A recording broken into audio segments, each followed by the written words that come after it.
Book of Heaven, Volume 34, December 24th, 1936. The Celestial and Divine Mother and the Human Mother. Fast race of love of God, in which he makes this mother, by virtue of the Fiat, generate her Jesus in each creature. Continuing the same topic on the Most Holy Virgin. A light descending from the bosom of the Eternal One invests my poor mind. But it is a speaking light, speaking so many things about the Celestial Sovereign, that I don't know how to be able to repeat them all. But my beloved Jesus, with his usual goodness, says to me, "Courage, my daughter, I will help you. I will administer to you the words. I feel the irresistible need to make known who this mother of mine is, the qualities, the privileges, and the great good that she does and can do to all generations. Therefore listen to me, and I will tell you things never before thought of, either by you or by others, such as to stir the most incredulous, ungrateful, and sinful ones. I will tell you to what extent our love can reach. Well then, our love gave itself no peace. It ran and ran, but with such rapidity as to engage the whole of our divine being into giving unto such excesses as to astound heaven and earth, and make all exclaim, 'How is it possible that a God has loved the creatures so much?' And so listen, my daughter, to what our great love does. The creatures had a celestial father, but our love was not content. In its delirium and folly of love, it wanted to form for them a celestial mother and a terrestrial mother, so that, if the cares, love, and tendernesses of the celestial paternity should not be enough for them in order to love him, the love and unspeakable tendernesses of this celestial and human mother would be the link of connection which, banishing any distance, fear, or apprehension, would make them abandon themselves in her arms. To let themselves be conquered by her love, so as to love he who had formed her for love of them and in order to be loved. Therefore the most astounding portents were needed, and a love that never says enough and that only a God can do. In order to obtain this intent, listen now to what it does. We called out of nothing this holy creature, and making use of the same seed of the human generations though purified, we gave her life. From the first instant of this life, the celestial virtue of our divine Fiat united to it, and together with it, it formed divine life and human life. It raised her divinely and humanly, and sharing with her the divine fecundity, it formed in her the great prodigy of being able to conceive a man and God. With the human seed, she was able to form the humanity of the incarnate Word, and with the seed of the Fiat she could conceive the divine Word. With this any distance ceased between God and man.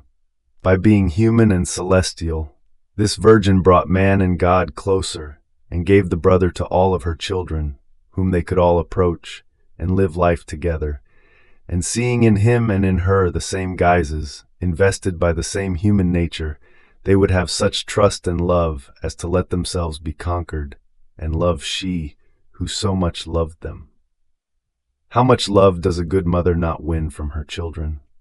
More so since she was powerful, rich, and would lay down her life in order to rescue her children. And what did she not do to render them happy and holy? So the humanity of the Word and the Mother, celestial and human, are like pledges in order to conquer the love of all, and tell them with all love, "Do not fear, come to us, we are like you in everything. Come and we will give you everything. My arms will always be ready to embrace you, and in order to defend you I will keep you enclosed inside my heart, to give you everything. It is enough to tell you that I am your mother, and that my love is so great that I keep you conceived inside my heart. But all this is nothing yet. I was God. I was to operate as God. Our love kept running and running, and went on inventing new devices of love, yet more excessive. You yourself will remain stupefied in hearing them, and when the human generations will hear them, they will love us so much as to repay us, for the most part, for the great race of our love. Now pay attention to me, and thank me, my blessed daughter, for what I am about to tell you. For our love it was not enough, as I said before, that by virtue of our fiat all be conceived in the heart of this virgin, to have the true maternity, not by words but by deeds. Nor was it enough that she be conceived in each creature, so that each one might have a mother all for himself, and have the full right and possession, all being her children. Now our love moved on to another excess. First you must know that this celestial queen, by possessing all the fullness of our divine fiat, which possesses by its own nature the generative and bilocating virtue, together with the divine fiat, she can generate and bilocate her Son God as many times as she wants. And so our love imposes itself on this celestial creature, and delirious, by virtue of my fiat that she possessed, gives her the power to generate her Jesus in each creature. She makes him be born, she nurtures him, she does for the creature everything that is needed in order to form the life of her dear Son. She makes up for all that the creature does not do for him. If he cries, she dries his tears. If he is cold, she warms him. If he suffers, she suffers together with him. And while she mothers and raises him, she mothers and raises the creature. It can be said that she raises them together. She loves them with one single love. She guides them, nourishes them, clothes them, and with her maternal arms she forms two wings of light, and covering them, she hides them inside her heart to give them the most beautiful rest. Therefore, it was not enough for our love that the Word would incarnate himself in order to generate one single Jesus for all and give one single mother to all the human generations. No, no, our love would not have been excessive. Its race was so fast as to find no one to stop it, and only when, with its power, it generated this mother in each soul, and let her generate her Jesus, so that each one would have mother and son at his disposal, then did it somehow calm down. Oh, how beautiful it is to see this celestial mother, all love and all intent in each creature, on generating her Jesus, in order to form a portent of love and of grace.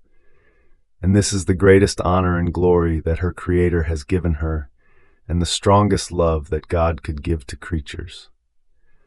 Nor should anyone be marveled.